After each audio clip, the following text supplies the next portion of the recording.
Hola, mi nombre es Oscar Armando Fuentes Baiza, con número de cuenta 2023 300604 43. Y en este video voy a hablar sobre el proceso de conclusión de los tratados internacionales, enfocado en tres aspectos fundamentales. El número uno va a ser el proceso de conclusión de los tratados y cada una de sus fases. Número 2, cómo se regulan los idiomas en los tratados internacionales. Y número 3, las clases de firma que existen en los mismos. Para ello vamos a comenzar con el número 1, proceso de conclusión y cada una de sus fases. Bueno, vamos a ver de qué trata esto. Vamos a hablar de cómo se define. Y esto es la conclusión de un tratado mediante el cual dos o más estados crean un acuerdo jurídicamente obligatorio. Y este proceso se desarrolla en las diferentes fases que a continuación se las voy a decir. Y esa es la número uno, que es la negociación. En esta fase, por decir así, es la etapa inicial. Aquí los estados discuten el contenido del tratado, proponen cláusulas y buscan acuerdos. Y bueno, que generalmente participan diplomáticos o representantes con plenos poderes. La siguiente es adopción del texto. Una vez que se logra el consenso, el texto se adopta formalmente.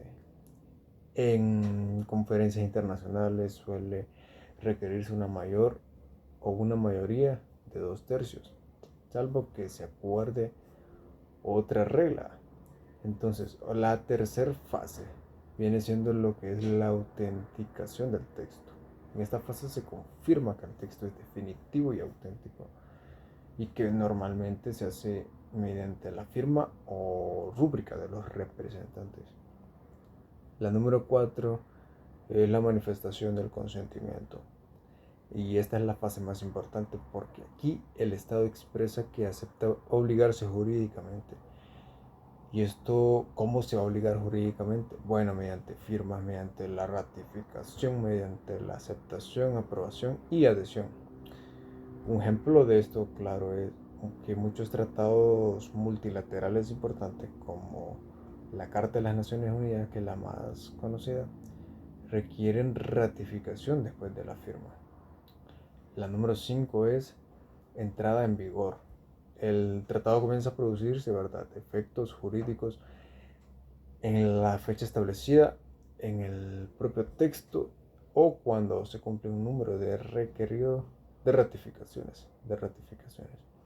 Ok, vamos a comenzar a hablar del segundo punto, que es la regulación de los idiomas en los tratados.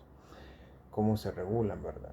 Bueno, si el tratado se redacta en varios idiomas, todos los textos deben ser igualmente auténticos, salvo que el tratado disponga de uno prevalece en caso de discrepancia. Pero bueno, en caso de diferencia de interpretación se debe buscar el sentido que mejor concilie los textos. Por ejemplo, muchos tratados multilaterales se redactan en los idiomas oficiales de organizaciones internacionales, como en el caso de las Naciones Unidas. Que en las Naciones Unidas los idiomas oficiales son el árabe, mandarín, español, francés, inglés y ruso.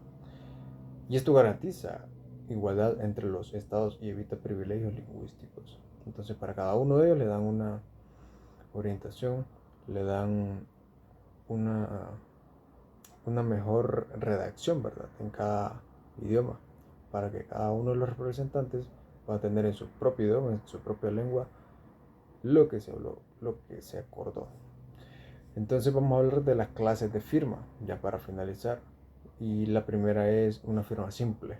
Esta implica que el Estado está de acuerdo con el texto, pero normalmente requiere ratificación posterior para obligarse jurídicamente.